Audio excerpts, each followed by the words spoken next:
কলকাতার বুকে খুব শীঘ্রই চালু হতে চলেছে সরকারি অ্যাপ ক্যাব।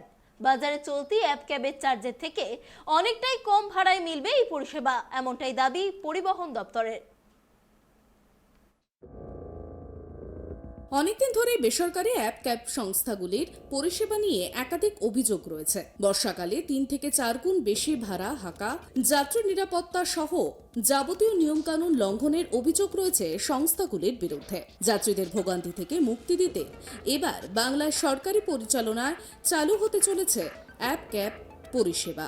একটা প্রস্তুতি চলছে, মাননীয় মুখ্যমন্ত্রী অনুমোদন করেছেন, কারণ আমাদের রাজ্যে বেসরকারি উদ্যোগে বেশ কিছু অ্যাপ ক্যাব আছে এবং তারা যাত্রী সাধারণকে যে পরিষেবা দেয় সেখানে বেশ কিছু অভিযোগ আমাদের কাছে এসে আসে যে যাত্রী সাধারণ হয়রান হচ্ছে। প্লাস হচ্ছে যে সমস্ত গাইডলাইনগুলো আমরা করে দিয়েছি তারা অনেক সময় সেগুলোকে মানে না।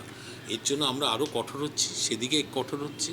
পাশাপাশি বেসরকারি উদ্যোগের পাশাপাশি যদি সরকারি উদ্যোগে আমরা এরকম একটা অ্যাপ ক্যাব সিস্টেম চালু করতে পারি তাহলে কিছুটা কম খরচে এবং নিরাপদে যাত্রীরা এক জায়গা থেকে আরেক জায়গায় যেতে পারবে, কলকাতা শহরে যেতে পারবে। তারই একটা প্রস্তুতি চলছে। আমাদের আইটি ডিপার্টমেন্ট এই বিষয়টা তৈরি করছেন, তৈরি করে পরবর্তীকালে একটা পরিবহন দপ্তরই সেটা পরিচালনা করবে। অর্থাৎ সরকারি বেসরকারি উদ্যোগের পাশে সরকারি উদ্যোগে অ্যাপ ক্যাব পরিষেবা পশ্চিমবঙ্গে আসতে চলেছে।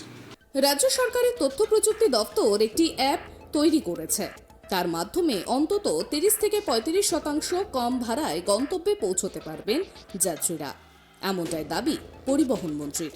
প্রায় 30% কাছাকাছি কম হওয়ার সম্ভাবনা রয়েছে, কারণ সরকার তো শুধু অ্যাবনর্মাল প্রফিট করার জন্য থাকবে না। সরকার তার কস্ট যেটা আছে, অপারেটিং কস্ট, সেগুলোকে তুলবে, ফলে ভাড়া তো একটু কম হবেই, অবশ্যই কম হবে। তার থেকে বড় কথা হচ্ছে নিরাপত্তা থাকবে বেশি।